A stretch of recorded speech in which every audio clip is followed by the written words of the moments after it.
माझ्या शाळेचे नाव जिजामाता प्राथमिक स्कूल सातारा. इयत्ता 4थी. मी डॉक्टर बाबासाहेब आंबेडकर बोलत आहे. डोळ्यामधून कोसळणाऱ्या आसवांना आज मुभा आहे. डोळ्यामधून कोसळणाऱ्या आसवा आज मुभा आहे. कारण डॉक्टर बाबासाहेब आंबेडकर तुमच्यामुळेच आम्ही स्वाभिमानी आहे. तुमच्यामुळेच आम्ही स्वाभिमानी आहे. सागरातील पाणी कधी आटणार नाही. सागरातील पाणी कधी आटणार नाही. सूर्याचे तेज कधी मिटणार नाही. सूर्याचे तेज कधी मिटणार नाही.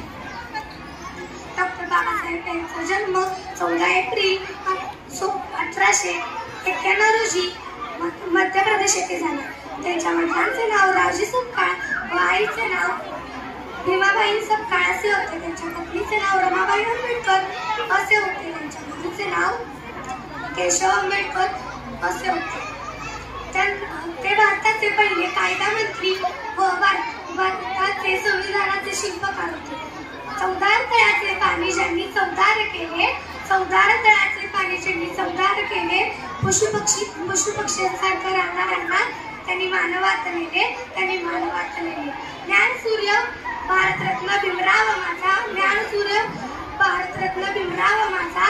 पहा आकाशात गेला माणुसकीचा वेल त्यांचा. माणुसकीचा वेल. अखेर 13 डिसेंबर 1928 रोजी एक तारा निखळला. शेवटी जाता एवढंच म्हणेल, या थोर या शिल्पकारांना माझे कोटी कोटी प्रणाम. जय हिंद, जय महाराष्ट्र. धन्यवाद.